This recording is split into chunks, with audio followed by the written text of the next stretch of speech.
Andy Murray's hard-court preparations for the US Open got off to a disappointing start as he lost to world number 115 Mikael Ymer at the Citi Open.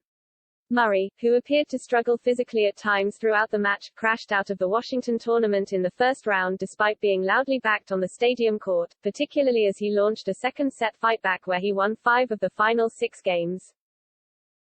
Murray currently only has one more confirmed event on his schedule, the Montreal Masters, before Flushing Meadows, which begins on August 29. He had been hoping to use the Citi Open to continue to build some momentum in the United States before the year's 4th and final Grand Slam.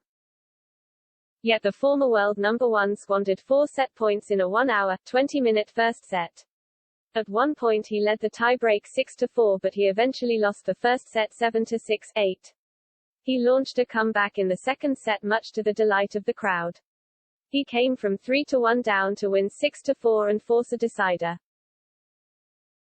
But the fans' hopes ultimately fell flat in the third, although the world number 50 at least narrowly spared himself the embarrassment of losing all of the first 5 games and potentially being baggled. He broke back in Game 5 only to lose his serve the following game via a double fault.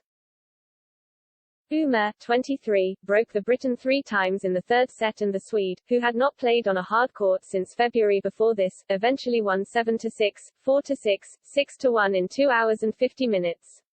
He said afterwards, "I'm excited. It was the first day of the US swing, so obviously a lot left to do, but it's a very good start of the American swing." This was Murray's first Washington match since 2018. His last in the capital of the United States saw him break down in tears after beating Marius Koppel at 3 a.m., after which he said, "I feel like this is the end for me. I really want to keep going, but my body is telling me no."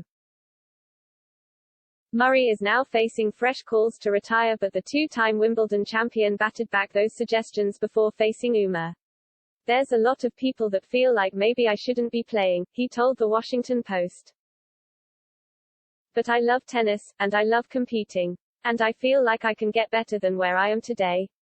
If I reach that point where I don't feel like I can improve or that things are maybe going backward, then that would maybe change where I'm at. I love this sport. That's essentially why I am back and why I wanted to keep going, because I love the sport. There's a lot of people that feel like maybe I shouldn't be playing."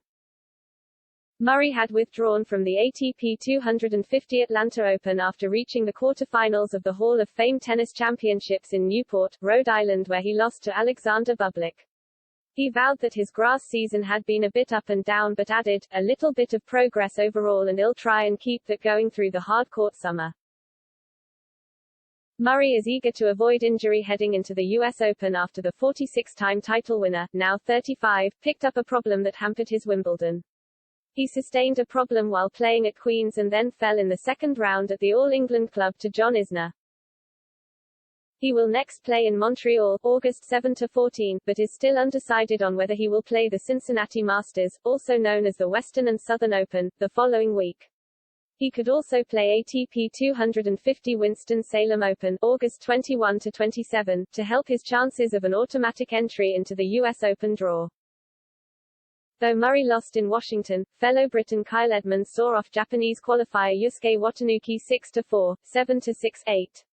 It was his first ATP Tour victory in 29 months following injury struggles.